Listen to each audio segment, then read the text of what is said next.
You're watching ABC4 News, celebrating 75 years.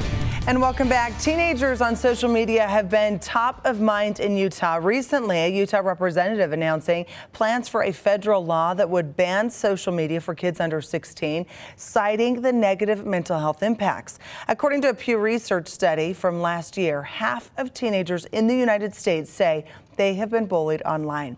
So to learn more about dealing with cyberbullying and to give us tips on how adults can help, we have Abby Crouse of the Family Support Center of Utah joining us here on this Wednesday via Zoom. Thank you for joining us, Abby.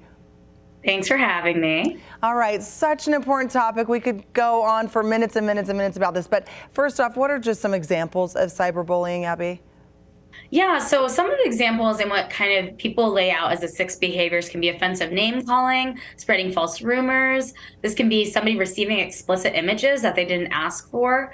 If somebody is being harassed, asked what they're doing, where they are, and this isn't from a parent or a loved one, physical threats, and also having explicit images shared without their consent. Okay, there's a lot to that then, a lot of ranging ways of being bullied. What should adults and parents look out for?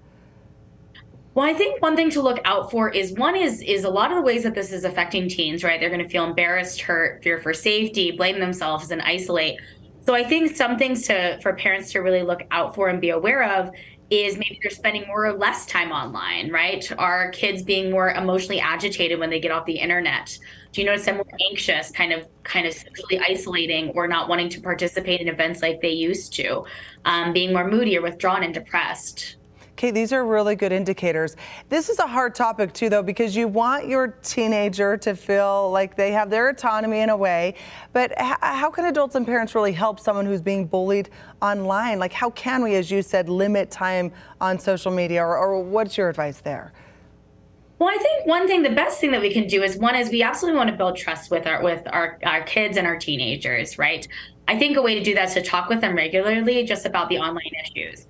We can't really sit and micromanage everything they do. And we understand that a lot of this is really part of their lives, right? Social media and technology is part of our life. But if we can talk to them about, the things that are inappropriate, upsetting, and dangerous, they talk about the 4 Ps, right? Privacy, predators, pornography, and pop-ups. Helping them be aware of what cyberbullying may look like. Helping to build trust with setting some time limits, but explaining the reasons to them and discussing rules for their own online safety, I think can help them understand the reasons of which we're coming from versus them feeling as though parents or caregivers are trying to micromanage their time. Yes, very important that they understand the why behind that. All right, already our time is up. Abby, where can people go to learn more information and really get the courage and also just the insight they need to be able to help their child from being bullied online? Yeah, well, great website, stopbullying.gov. You can also check out familysupportcenter.org if you just want to reach out to me or reach out to any of the clinicians or people there for more information. Abby, we always appreciate your time. Thank you again for joining us.